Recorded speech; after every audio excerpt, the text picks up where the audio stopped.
Now, the number one thing in prison, you mind your own business. Later on that night, I noticed, I see him, and he's sitting on a dude's bed. What's going on with youngster, man? Them two walk into the shower. Please tell me this is not so. You can figure out what happens next. Yo, once again, it's on. Back at you one more again. Real Kens TV. In the house like kitchen sinks. Hopefully you like the video. Feel free to comment, definitely share, subscribe to the channel if you're not already subscribed, and be sure to hit that post notification. So anytime I bring you this action and this heat, guess what? You're amongst the first to receive. Now, with no further ado, let's get into this afternoon's video, if you will. 2:13 Thursday afternoon, and I kind of wrestled with this idea, as far as if I wanted to put this video out, but I'm called Real Kens TV for a reason, so I got to keep it real. It's a little young dude, man, and it's crazy because I kind of watched the young dude grow up. Not that I was around him every day, but let me paint a picture for you so you better understand exactly what I'm trying to say respectfully. A good friend of mine, he had a younger brother, and the younger brother, he had started to get into trouble, what have you. Several years younger than me, and I told him, I said, listen, man, he was on his way to prison. So we were in we was in the same county jail, in the same pod. Now, when I say pod, it's 10 to 12 people, per pod. So we're in the same, pod or what have you. And he used to always ask me questions about prison. Being that I had already been to prison, I was able to tell him the do's and don'ts of prison. So, every day, he's asking me questions or what have you or whatever. Now, you can't really dodge anyone. Not that I was trying to dodge him, but, you only in a 10 to 12 man pod. So, he always was very, very inquisitive. But at the same time, I'm sure that there was a level of, being nervous. First time going to prison. He was, I say maybe about 5'7", probably weighed 160 pounds at best. Had a beard, had a, mustache or whatever. And he was, at the time, I want to say he was about 23, 24 years old. So, we're in the unit, same pod together, for, 3 or 4 months.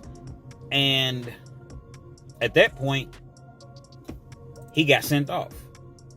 Once they send you off, we didn't go at the same time, even though we were both, scheduled to go to prison or what have you. They came and got him before they, came and got me. So when you're in the county jail, about 4:30, 5 o'clock in the morning, they'll call your name over the loudspeaker and say B&B. That means, pack it up. So call you B&B or whatever, pack it up, boom, they take you off to prison. So I told him, I said, the main thing is when you go to prison, mind your business. Don't borrow anything from anybody. Stay away from gambling. You really want to stay away from, the basketball courts or anything like that, unless you're just shooting around. It's just one or two you all, but typically, it's trouble on the basketball court. And don't take no stuff. Be a man, stand up. If somebody does something to you, guess what, man? You got to handle yours, because sometimes people will just test you when you go to prison, man. It's the test. You all ever seen, like on the movies, when a guy walks through the door and, he gets checked at the door or whatever, and they swing on him or they, get to fighting with him. It don't always happen that way, but it does sometimes happen that way. People want to know what type of person is coming into their world, their environment. Because once you go to prison, and you go to different cells or whatever, people don't want no rats. They don't want nobody that's, mess with kids or anything like that. So, they're going to do their homework on you. They're going to try you. So I told him most things, and I was stressed to him, man. There's a lot of people that would try to trick you in prison. They'll give you something, and because they know typically when you first get to prison, especially where he was going to the Rotary Farm. For you all that are from Kentucky, you understand what the Rotary Farm is, if you've been through the prison system. The Rotary Farm is just basically a place where you go to get evaluated, mental evaluation. They do your blood work there, make sure that, you're not carrying any diseases. If you are, they want to know. And they classify you. It's classification. So you may sit in the Rotary Farm for 45 days, 60 days. Some people sit there for 6 months. It just depends on where you're classified to and the bed space that they have available. So I told him, do not accept anything from anybody unless it's just someone that you know, someone that you knew from the streets, and you all really, really close and you all grew up together. Don't accept it. You're going to be hungry when you first get there, because when you get to the Rotary Farm, I don't care if you have $200 worth of food. You can't take any of that stuff in with you. No clothes, no nothing. The only thing you can take in the Rotary Farm is a cup, a bowl, and some pictures. Some stamped envelopes. That's it. So I told them, load up on your stamped envelopes, so that way when you get to the Rotary Farm, you can sell your stamped envelopes for commissary until your money arrives. You may have money on your books at the jail, but guess what? They may not send it with you. It just depends. So, I'm lacing him. I'm giving him the game, right? So he goes on, gives me a pound. What's up, man? I said, man, whenever they come and get me, I'm going to see you. Maybe about 30 days later, they call me. Real Kens. B&B. Pack it up. B&B. We all we get. I always want to do that, from the movie, never mind. But, so I pack it up. I get to the Rotary Farm. They send me to the Rotary Farm. Lo and behold, they send me to the exact same cell that Youngster was in. I don't want to use his real name, so I'm going to just refer to him as Youngster. They send me to the same cell. I get to the cell, and there's a couple people in there that, we from the same city. A couple people I knew, but I ain't really know anybody know them. Not in that particular cell. I seen people, in different units or what have you that I knew, but I didn't really know anybody that I was close to in that particular cell. So I get to the cell, whatever. Mind you, it's thousands of people at the Rotary Farm. I'm never thinking that, I would go to the same cell that Youngster was in. So I get to the cell, and everybody's out. When they sent me in the cell, everybody was out to chow. So I had to take my stuff or whatever. And I think they had given me like a sack lunch or something like that. So I didn't get to go to the chow hall, in which everybody was at, when I arrived in the cell. So I didn't really, initially see everybody that was in the cell. Some people don't go to chow. But at any rate, I go in the cell, I go to my bed or whatever. Go to prison, man. Whatever bunk you go to, you always get your spray bottle, spray the bunk down, spray the mats down, wipe it down, any germs. And then you check your locker, they give you like a little foot locker or whatever. You check that out, make sure ain't nothing in it, make sure ain't nothing in the mat that you ain't supposed to have. Because guess what?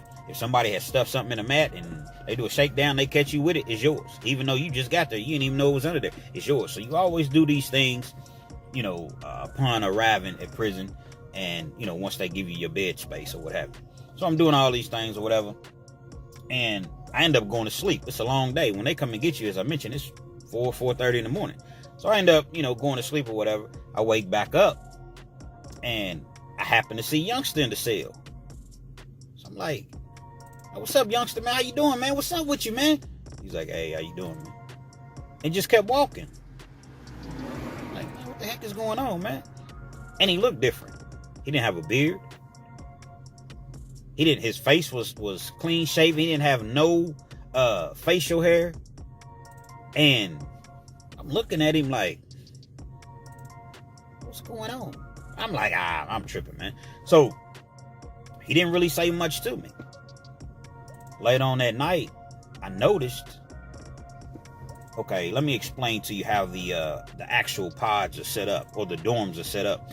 You got 50 beds on the left-hand side, 50 beds on the right-hand side. And they like bunk beds, So when you first walk in, you got like the TV area.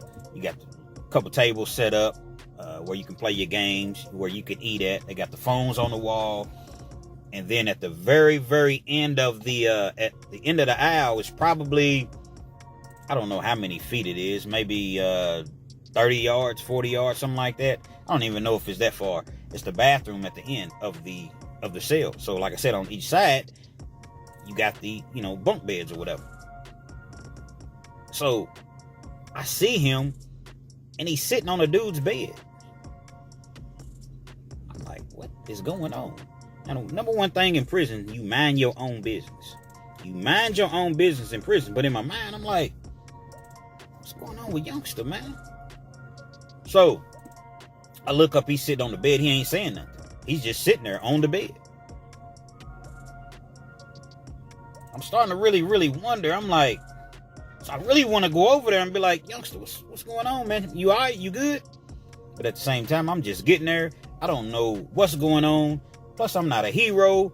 And I just figured, okay, you just sitting there. Maybe that's who you kicking it with or whatever. You know what I'm saying? Just eating, you know. Because, like, in prison, man, sometimes, like, if you don't have a lot of money, people, they'll allow you to eat with them. And you just do the dishes. You do the bowls or whatever. But again, you never accept anything from anybody in prison unless you know them. So I'm wondering what's going on or whatever. I'm like, oh, okay, or whatever. So there's a dude that, you know, I kind of knew in there. And we was sitting there and we was just talking. But I never asked any questions. Again, you mind your business. I never asked any questions. So I'm sitting there. I'm talking to dude or whatever. Next thing you know, I see a little youngster get up. When he gets up, he has his towel in his hand. He has his boxers on, and he just has a t-shirt on. He's with Big G. Big G's about, I don't want to exaggerate, Big G's about 6'2", probably about 230. Chisel. Cut up. Big G done a lot of time. Big G done a lot of time. I see these two walking to the shower. Like, what? You can't miss it. You see what I'm saying? Even though you mind your own business, you there's no way that you can miss it. Now, mind you, youngster, as I mentioned, was about 5'7", about 160, and he wasn't a big guy. 22, 23 years old, maybe 24 at the most. And at this point, his face is shaven. Clean shave, no mustache, all of that. What the heck is going on? So I see them two walking to the shower. They both got their towels in their hand, as I mentioned. Both got on boxers, both got on shirts.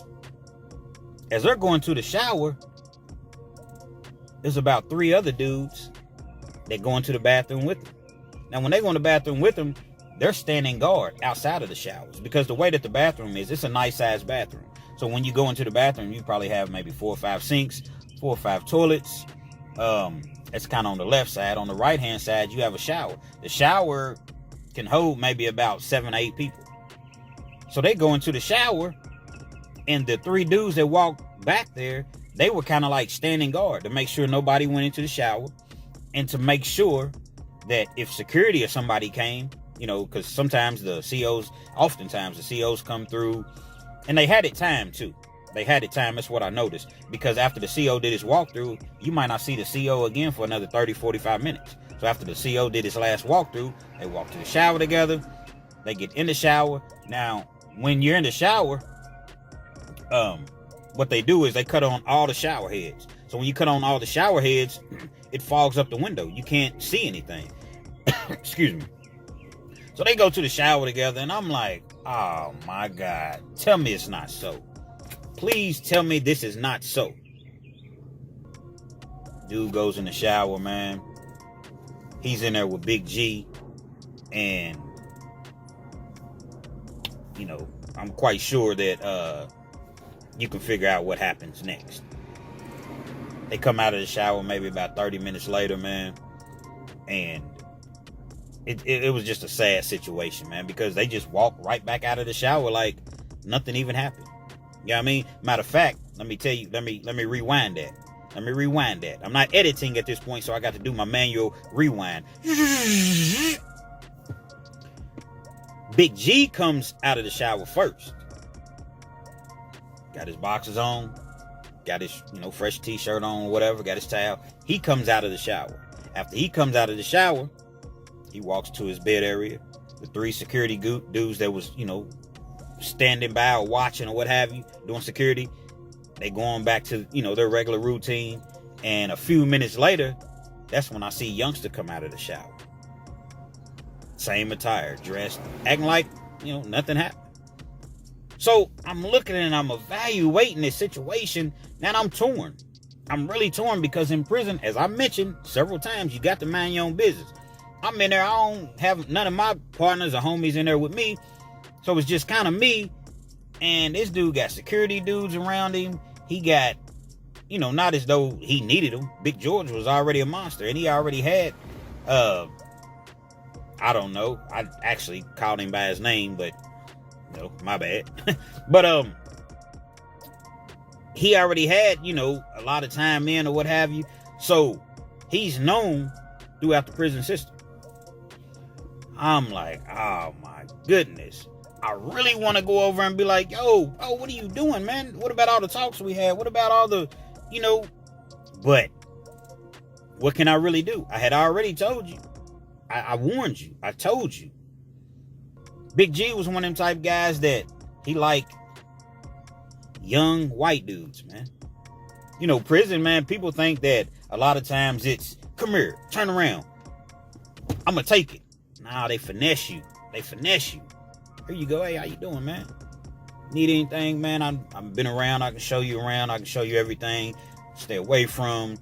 Need anything till your money arrives. I got you. And that's what happened to Youngster. As time went on, I got kind of close to the OG that was in there. My partner in New York or whatever. Shout out to New York if you just happen to be watching this. And he was telling me basically how it all went down. He was like, man, when Youngster first came in, the very first day, Big G had him sitting on his bed.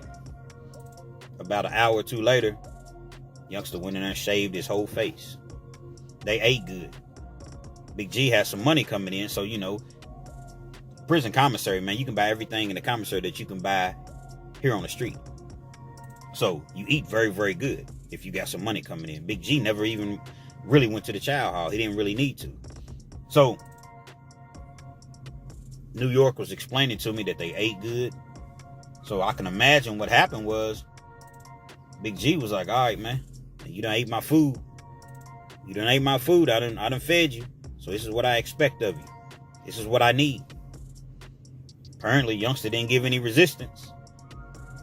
Because according to New York, he went on and, the first night, he hadn't even been there a couple hours. Same thing happened. They ate. They went to the shower. First night, man. Turned out the first night, the first couple hours in prison. See, the thing about the Rotary Farm, you're there, you may be there with somebody that killed 37 people because they don't separate you. There is no, now, eventually they'll separate you. So if you got like a white collar crime or something that's not violent, you're going to be classified to this facility, opposed to this person that has 50 years, has already been sentenced in his hometown. He got 50 years for 3 or 4 murders. Guess what? Y'all might be sleeping right beside each other. That's just the way that the Rotary, the Rotary Farm is. Any of y'all, inquisitive, or you're curious about it or whatever, look it up. The Rotary Farm, or it's called LaGrange in Kentucky, LaGrange, Kentucky. So it was just one of those things, and I was just baffled. Like, I really, really was feeling kind of guilty, because I'm like, man, this is my man's little brother that I grew up. Me and my partner, man, we grew up together, and his little brother, I knew him, but I didn't really know him. And he's in prison, man, getting turned out already. I just had to mind my business, man. I had to keep in mind, listen, man, I'm trying to get home to my family. I can't jump in another grown man's business. They not in here jumping him. They not in here evidently not forcing him to do anything, because he's just blatantly walking to the shower on his own. And it was just a situation, man, that was messed up. He ended up getting transferred off to wherever he got transferred to. We didn't really even speak that much. I tried to talk to him, but most of the time, Big G kept him right there, kept him posted up on his bed. It was like, you are mine. He didn't never have to go to chow hall. He always ate. Big G fed him. But that's where he stayed at, sitting on his bed the entire time, man. That's a sad, sad situation, man.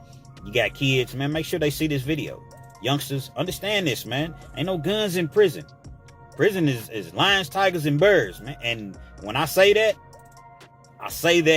wholeheartedly. It's heartfelt. It's lions, tigers, and bears. Dog eat dog in prison, man. It's not a place that you want to go.